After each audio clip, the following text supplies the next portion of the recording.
Hey, if we haven't had a chance to meet yet, my name's Ryan. I have the honor of serving here as lead pastor, and just want to say welcome home to all of our first-time guests and those that might be watching online today. I don't know about you, but the older that I kind of get in life, like I'm 47 now, going on 48, the older that I get in life, the more I have a tendency to misplace things. Anybody else have an issue with misplacing things, right? Like, it's one thing when, as a guy, I put stuff on the counter and then I come back and I can't find it. And then I ask Andrea where it is, and she's like, oh, I have no idea. And then to find out it got like shoved in a drawer somewhere. Like, that's one thing. But as far as like this thought of like misplacing things, I had a situation that happened recently. Tell me if you've ever kind of done this before, but I was running late to get to the office, and when you're kind of running late, it's one of those times where everything that you need to get out the door is like in different places all over the house, and so I'm kind of scurrying all over the house to get my backpack and to get my keys and to get all these little different things, and I'm on the phone talking to Andrea, and she begins to recognize that I'm getting frustrated.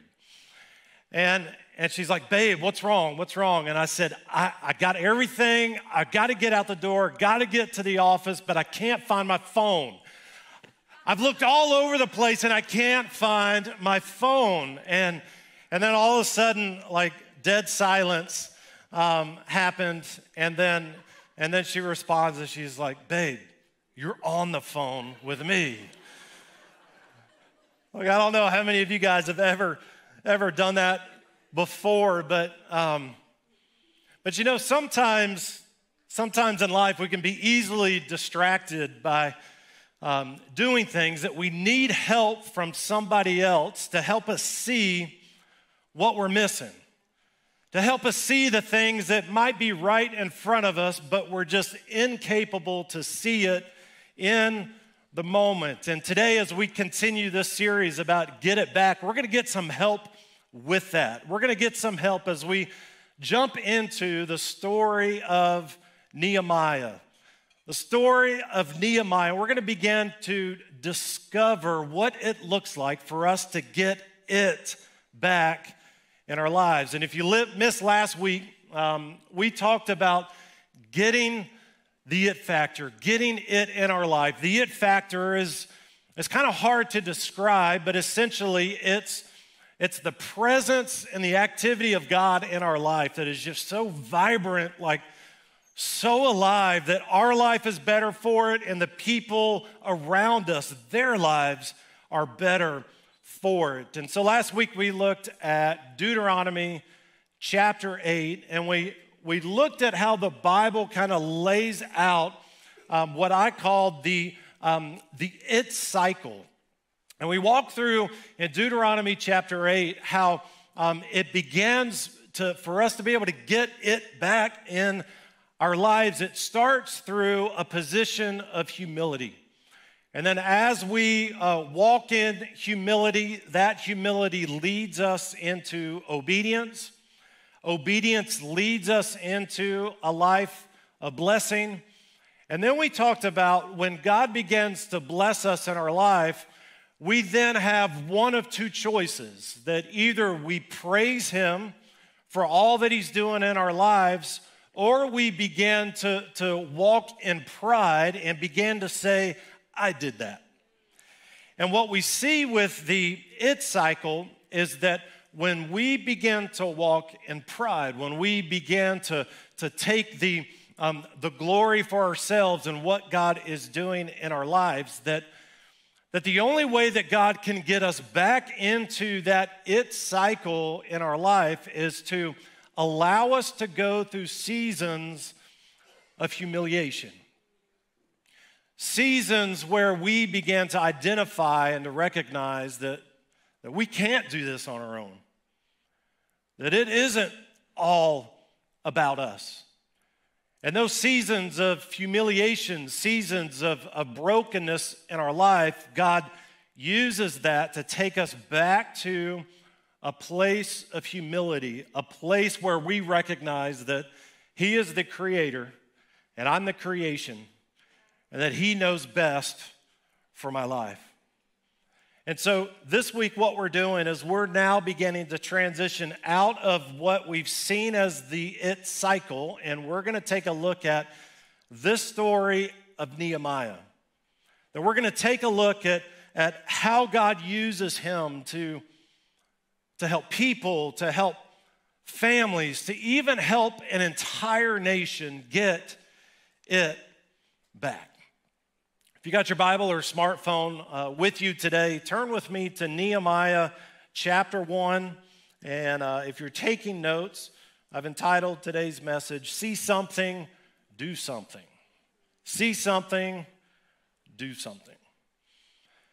You know what I think's cool about this story of Nehemiah is that in all the things that God does in his life and through his life, he's not some professional minister or pastor. He's a government employee for a nation that he's enslaved to.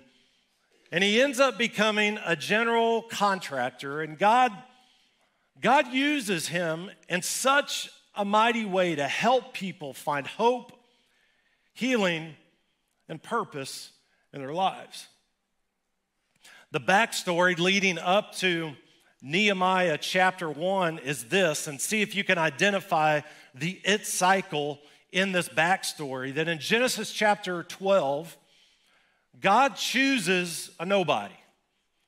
God chooses Abraham, and he gives Abraham this powerful twofold purpose, that he says this, that I'm going to raise up a great nation through you, Abraham. And then he says this, that you're going to be a blessing to all people.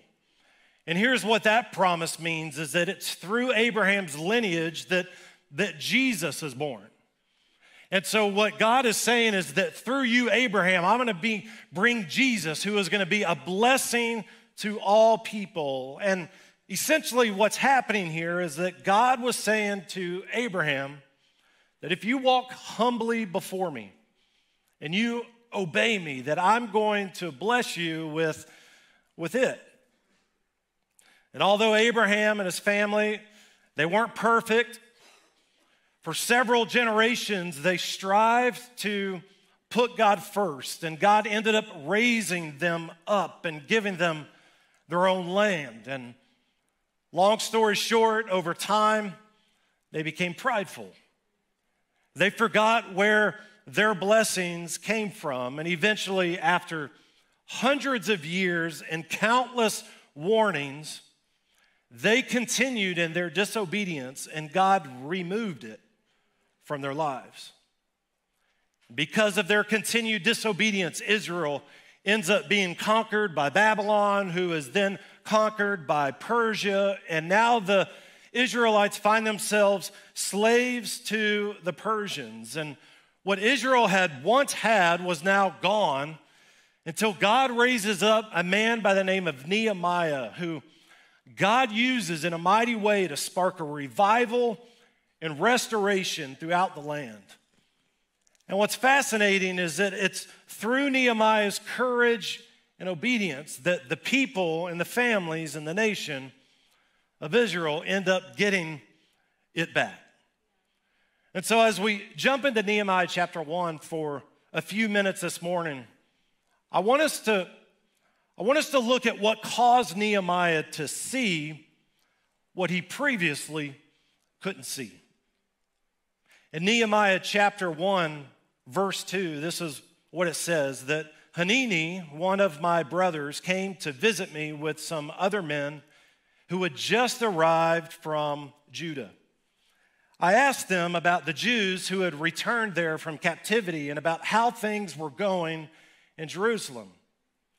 They said to me, things aren't going well. For those who return to the province of Judah, that they are in great trouble and disgrace. Notice what he says here, that the wall of Jerusalem, that it's been torn down, that the gates have been destroyed by fire. I don't know how much you know about Bible times, but walls and gates were pretty important in those days. They're important walls, especially because they protected the city from the enemies that would try to come in and overtake them. Walls in those days represented the power of the people that lived in the city, but it also represented the power of the God that they served. What's interesting about the gates was that the gates were actually a place where people really did life in community together. Gates also helped control the people, the kind of people that would come into the city and the type of people that would leave.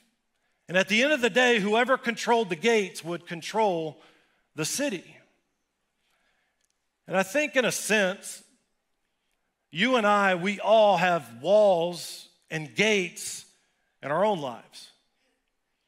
In some seasons of our life, our walls and gates are healthy and they're intact, and we've kind of fortified ourselves by putting God first and spending time in His Word, prioritizing church, growing spiritually, forgiving people that have hurt us or let us down, embodying the fruit of the Spirit in our lives. Like essentially we end up fortifying the walls and the gates in our lives as we surrender our life to become more and more like Christ. But in some seasons, if we're not careful, our walls and our gates begin to deteriorate. We begin to develop some holes, and sometimes we're the cause. Proverbs says this in chapter 25, verse 28, that a person without self-control is like a city with broken down walls.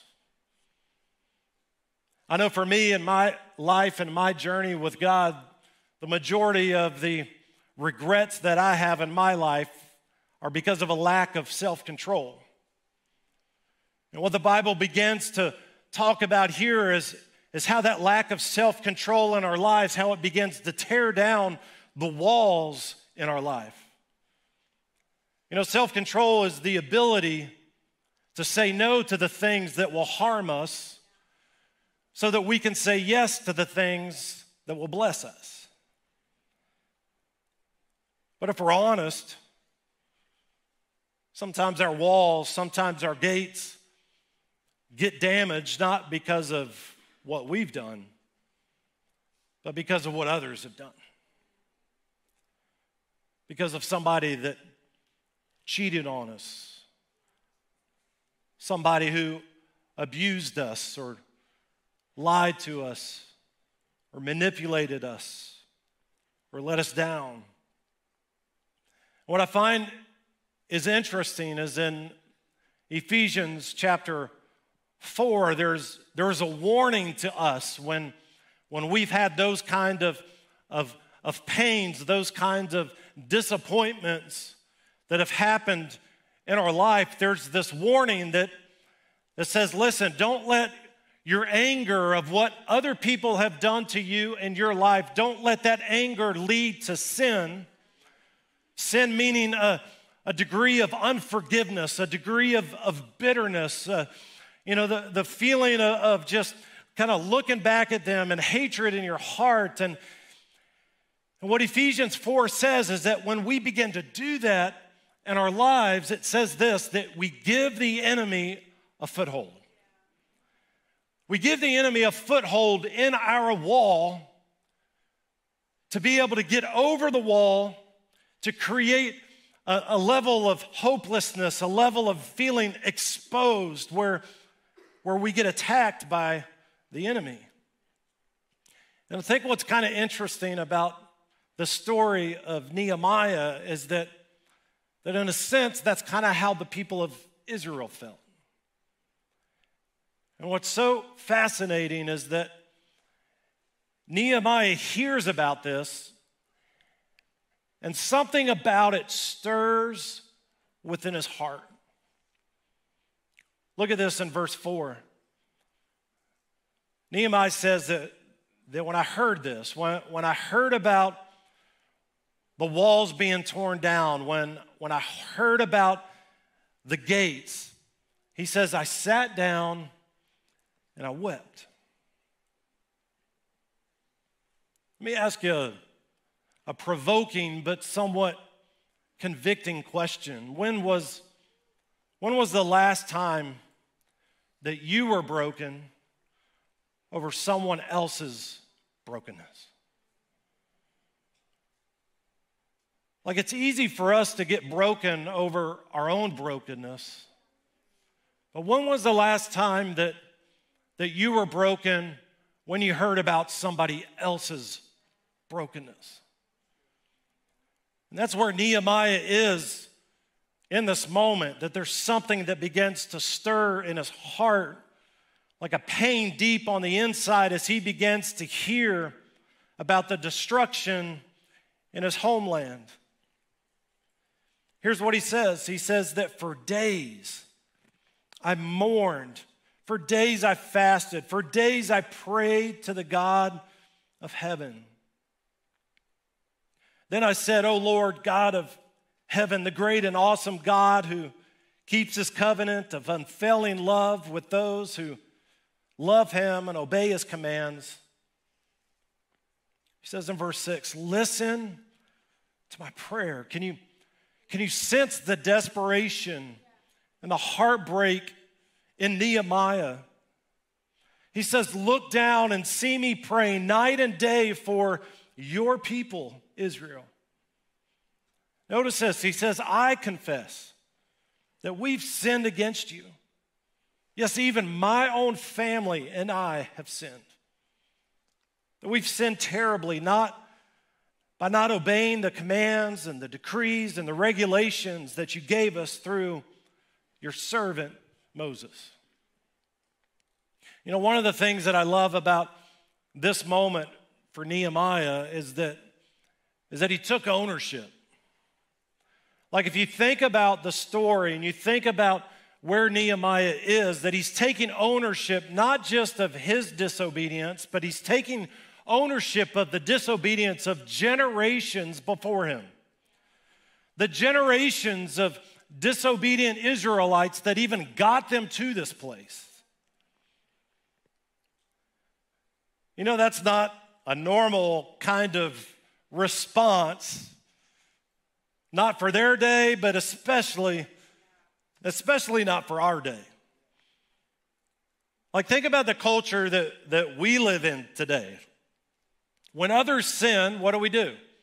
We judge, right? When others sin, we judge. When we sin, we make excuses, right?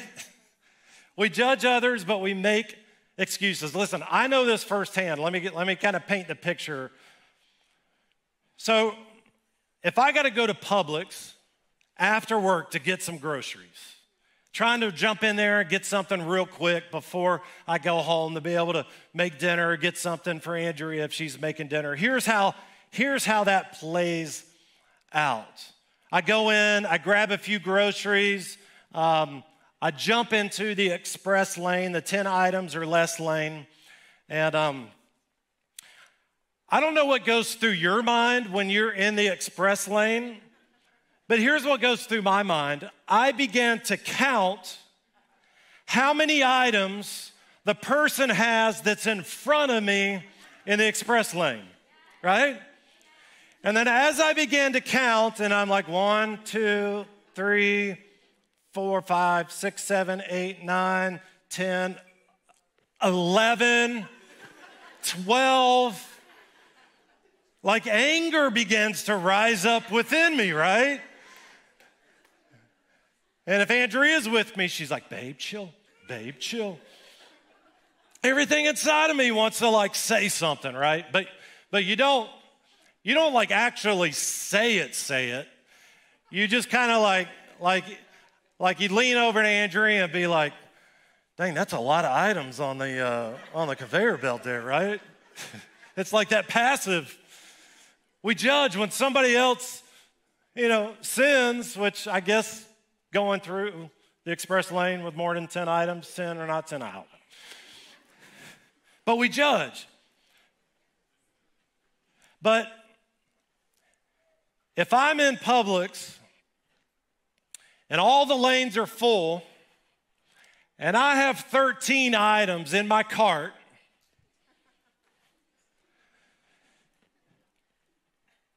I go to the express lane. The 10 items or less. And here's why I do that, is because I look at the Diet Cokes that are in my thing, and it's a buy one, get two free. And so in my mind, I justify the fact that I'm only paying for one. So it's not really 10 items or less, it's 10 items you're paying for or less, right? When somebody sins, we judge. But when we sin, we have a tendency to make excuses. But in this moment with Nehemiah, it's not that way for him. That he allows their brokenness. Their sin had gotten them to this place, but he allowed their brokenness to break his heart.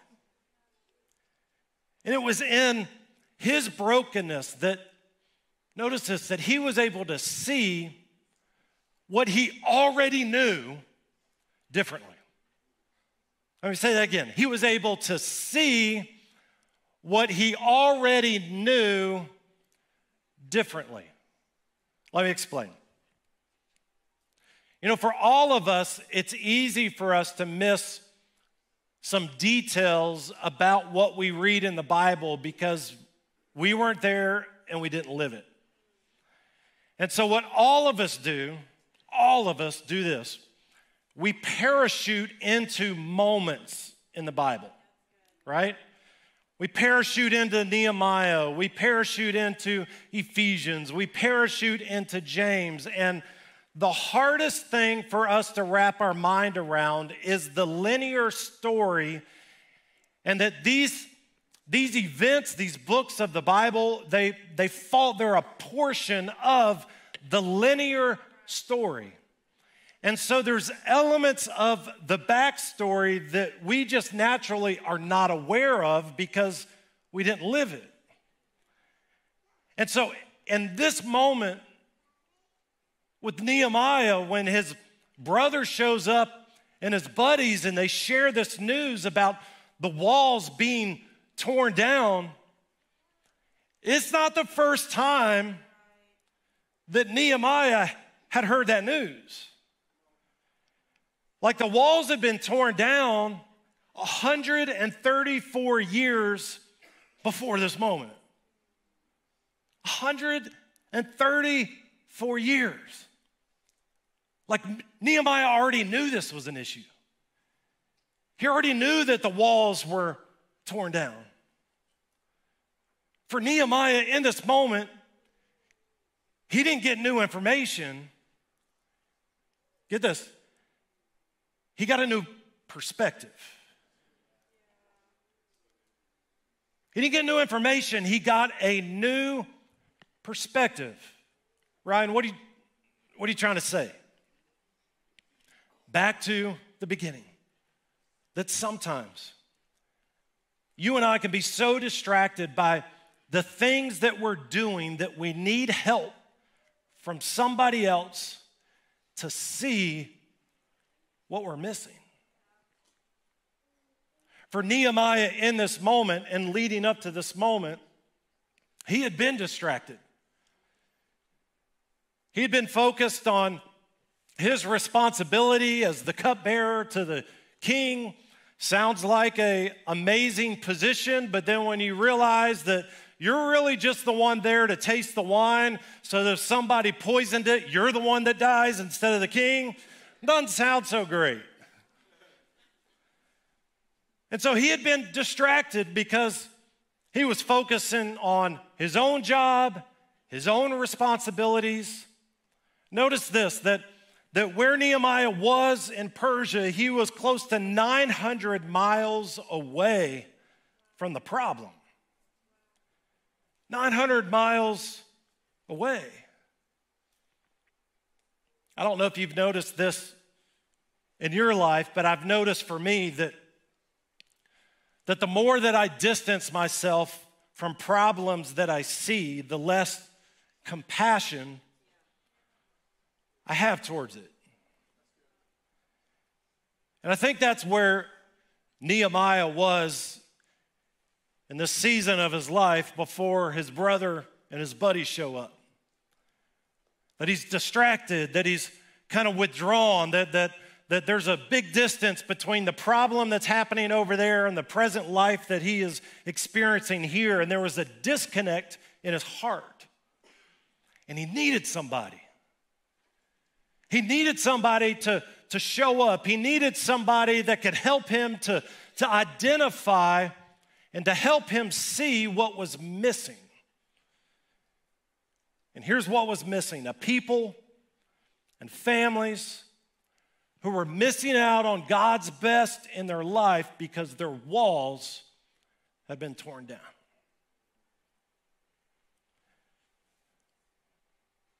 We get this way.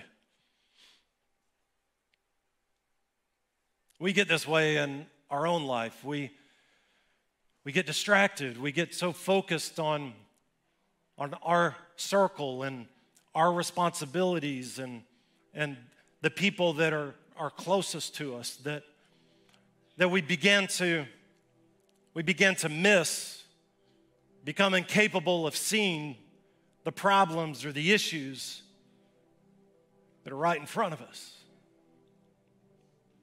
What happened with Nehemiah in this moment is he had this like aha moment where God works through his brothers, works through his buddies to all of a sudden help him to see. And when Nehemiah sees, he becomes broken. Why was Nehemiah broken? Because he recognized in this moment that there was an issue that God was calling him to address, and he wasn't doing anything about it. Friend, I want to ask you a question today.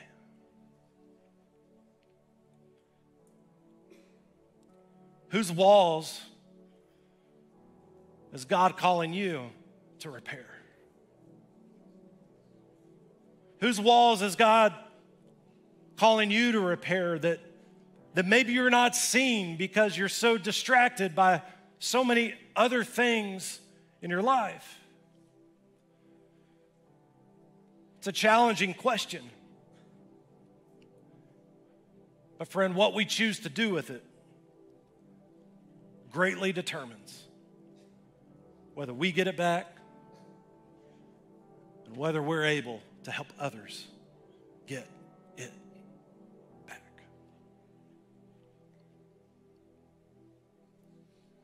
I heard a story about this tiny village in the Congo, and this really wealthy man from Europe sends this big shipment, and it's a beautiful grand piano. A piano that had played in orchestras all around the world.